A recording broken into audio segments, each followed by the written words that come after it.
Hello everyone, अस्सलाम वालेकुम। Welcome back to my channel. तो जी आज मैं आपसे बहुत ही ज़्यादा टेस्टी, बहुत ही ज़्यादा मज़ेदार रमज़ान स्पेशल एग पकोड़ा की रेसिपी शेयर करूंगी, जिसको बनाना बेहद आसान है और खाने में बहुत ही ज़्यादा मज़े का बनकर तैयार होता है। बहुत ही जल्दी से ये बनकर तैयार हो जाता है, मुश्किल से इसमें 10 मिनट लगते हैं और ये बहुत ही ज़्यादा टेस्टी बनता है। तो चलें इसको बनाना स्टार्ट करते हैं। यहाँ पर मैंने ले लिए थे 6 बॉयल एग्स। इनको मैंने फुल बॉयल कर लिया था। अब इनको मैं कट कर लूँगी। इस तरह से आपने 4 पीस इस तरह से इनको कट कर लेना है। इनको आपने फुल बॉयल करना है, ठीक है।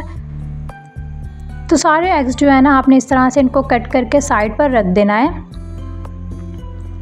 यहाँ पर मैंने एग सारे कट कर लिए हैं। अब इनको आपने साइड पर रख देना है। अब यहाँ पर मैंने ले लिया था 1 कप बेसन। बेसन को आपने छान लेना है। इसमें मैं स्पाइसेस ऐड करूँगी। 1 टीस्पून वाइट सॉल्ट, या फिर आप अपने टेस्ट के अकॉर्डिंग इसमें ऐड कर लें। 1 teaspoon black pepper powder, 1 teaspoon ये रेड चिली पाउडर, 1 टेबलस्पून यहाँ पे मैंने दरदरा सा कूटा हुआ ज़ीरा ले लिया था साबुत। 1 टेबलस्पून है यहाँ पे दरदरा सा कूटा हुआ धनिया यहाँ पे मैंने ले लिया था। इससे खुशबू बहुत ही अच्छी होगी। इनको आपने अच्छे से ना मिक्स कर लेना है। अब यहाँ पे मैंने ले लिया था चॉप किया हुआ प्याज, तकरीबन 2-3 टेबलस्पून के बराबर। चॉप की हुई यहाँ पे मैंने ग्रीन चिली यहाँ पे ले ली थी, तकरीबन 1। अगर आप बच्चों के लिए बना रहे हैं ना, तो फिर आप इसमें अंदर जो सीड्स होते हैं ना, वो रिमूव आप कर दें। अब यहाँ पे मैं हरा धनिया इसमें डाल दूँगी। अच्छा से धो लेना है आपने हरा धनिया को। अब इसमें मैं पानी थोड़ा थोड़ा करके ऐड करूँगी और इसको मिक्स कर लूँगी। इतना आपने इसका यानी पेस्ट इस तरह से आपने रेडी करना है कि ये एग पे ना अच्छे से कोट हो जाए। बहुत ज़्यादा आपने इसको रनी नहीं रखना, यानी बहुत ज़्यादा पतला नहीं कर देना, फिर ये एग पे अच्छी तरह से कोट नहीं होगा, यानी एग पे बिल्कुल भी नहीं ये लगेगा और आपको मुश्किल होगी। तो इस तरह से आपने गाढ़ा सा ऐसे ये रेडी कर लेना, जो अच्छे से ना कोट हो जाए एग पे।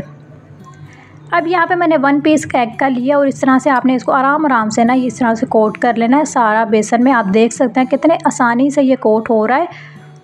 अच्छे तरीके से आपने ऑयल को बहुत अच्छे तरीके से गर्म कर लेना है, ताकि ये अंदर जाके ना एकदम से फ्राई हो जाए और इसका जो बेसन है ना वो उतरे नहीं। फिर आपने मीडियम फ्लेम कर देना ताकि बेसन कच्चा ना रहे। इस तरह से आपने सारे एग्स जो है फ्राई कर लेने हैं। बहुत आसानी से ये कोट हो जाते हैं। अगर आपका बेसन परफेक्ट होगा ना, इसकी कंसिस्टेंसी, तो आपके एग्स जो हैं वो आराम से फ्राई हो जाएंगे और कोट भी अच्छे से हो जाएंगे। अफ्तारी में ये बहुत ही मज़े के लगते हैं। एक यूनिक से ये पकोड़े लगते हैं। आलू और प्याज के तो पकोड़े सभी ने खाए हुए हैं, वेजिटेबल के भी खाए हुए हैं, लेकिन ये एग पकोड़ा जो होता है ना, ये बहुत ही मज़े का इसका टेस्ट होता है। एक हेल्दी भी होता है और अफ्तारी में बहुत ज़्यादा मज़े का भी लगता है। आपके घर में अफ्तार पार्टी है तो आप ये एग पकोड़ा बना सकते हैं। इसमें बिल्कुल भी टाइम नहीं लगता और इसका टेस्ट इसके बहुत ही मज़े का होता है और ये हेल्दी होते हैं। तो आप लोग ये रेसिपी को ज़रूर ट्राई करना।